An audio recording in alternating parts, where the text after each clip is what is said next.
saya Siti Munawaroh dari Rombel Akuntansi D 2018 NIM 087. Di sini saya akan membahas mengenai soal UTS Akuntansi Keuangan Lanjutan 2. Masuk ke soal yang pertama, yaitu PT Simon membeli 100% saham biasa PT Farina pada tanggal 31 Desember 2019. Dilampirkan pula neraca dari kedua perusahaan pada tanggal akuisisi. Nah, dari soal ini kita diminta untuk yang pertama membuat jurnal eliminasi dan yang kedua yaitu membuat kertas kerja neraca konsolidasi. Dan berikut adalah neraca dari kedua perusahaan. Masuk ke pembahasan soal yang pertama, yaitu kita membuat jurnal eliminasi. Dikarenakan PT Simon ini melakukan akuisisi pada akhir tahun, yaitu 31 Desember 2019, maka akun yang perlu dieliminasi yaitu yang pertama modal saham biasa PT Farina dan saldo laba PT Farina. Jurnalnya yaitu modal saham biasa PT Farina kita debit sebesar 60 juta. Lalu yang kedua yaitu akun saldo laba PT Farina kita debit sebesar 90 juta dan kreditnya investasi saham biasa pada PT Farina sebesar 150 juta. Selanjutnya kita membuat kertas kerja neraca konsolidasi untuk 31 Desember 2019. Nah, pertama kita masukkan akun-akun di debitnya, yaitu ada kas, piutang usaha, persediaan, bangunan, dan investasi pada saham PT Farina. Dan untuk kreditnya kita masukkan akun utang usaha, wesel bayar, saham biasa yang terdiri dari PT Simon dan PT Farina, dan saldo laba. Nah, selanjutnya kita masukkan saldo dari akun-akun tersebut ke dalam kertas kerja ini dan selanjutnya kita eliminasi. Eliminasi ini kita mengacu pada jurnal eliminasi yang telah kita buat sebelumnya. Kita masukkan ke kertas kerja neraca konsolidasi ini. Yang pertama kita eliminasi akun investasi pada saham PT Farina. Kita kredit sebesar 150 juta. Lalu kita debit modal saham biasa dari PT Farina sebesar 60 juta dan kita debit pula akun saldo laba PT Farina sebesar 90 juta. Sehingga ketiga akun tersebut pada laporan posisi keuangan konsolidasian hasilnya 0. Nah, berikut adalah tampilan kertas kerja neraca konsolidasian. Selanjutnya untuk soal yang kedua ada PT Ciater yang merupakan anak perusahaan dari PT Wamena yang mengakuisisi 75% kepemilikan seharga 133.500 pada tanggal 1 Januari 2013. Nah, pada tanggal tersebut PT Ciater melaporkan saham biasa sebesar 60 juta dan saldo laba sebesar 90 juta. Diferensial pembelian dialokasikan ke peralatan dan pada tanggal penggabungan usaha PT Ciater melaporkan laba bersih sebesar 30 juta dan membayar dividen sebesar 12 juta. Dari soal tersebut kita diminta untuk yang pertama membuat jurnal yang dicatat oleh PT Wamena pada tahun 2013. Lalu yang kedua kita diminta untuk membuat jurnal eliminasi untuk 31 Desember 2013. Masuk ke pembahasan yang kedua, yaitu yang pertama kita menentukan nilai buku dari PT Ciater. Nilai buku dari PT Ciater 100% kita cari dengan cara menjumlahkan modal sahamnya yaitu 60 juta ditambah dengan saldo labanya 90 juta.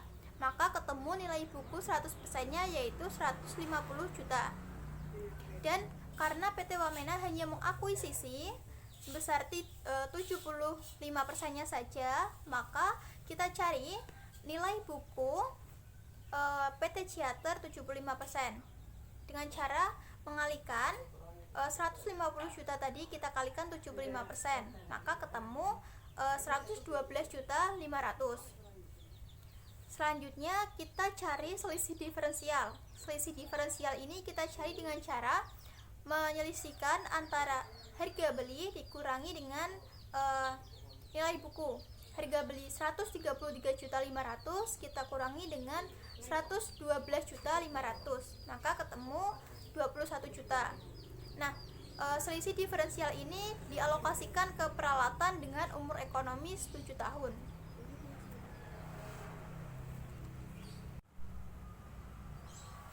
Masuk ke jurnal yang perlu dibuat oleh PT Wamena selama tahun 2013, yaitu yang pertama kita mencatat akuisisi yang dilakukan oleh PT Wamena terhadap PT Ciater sebesar 75%.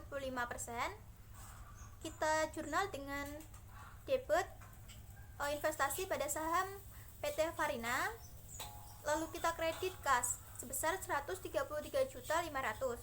Nah, selanjutnya kita mencatat jurnal pengakuan laba oleh perusahaan anak sebesar 22.500.000. Dari mana sih 22.500.000 ini?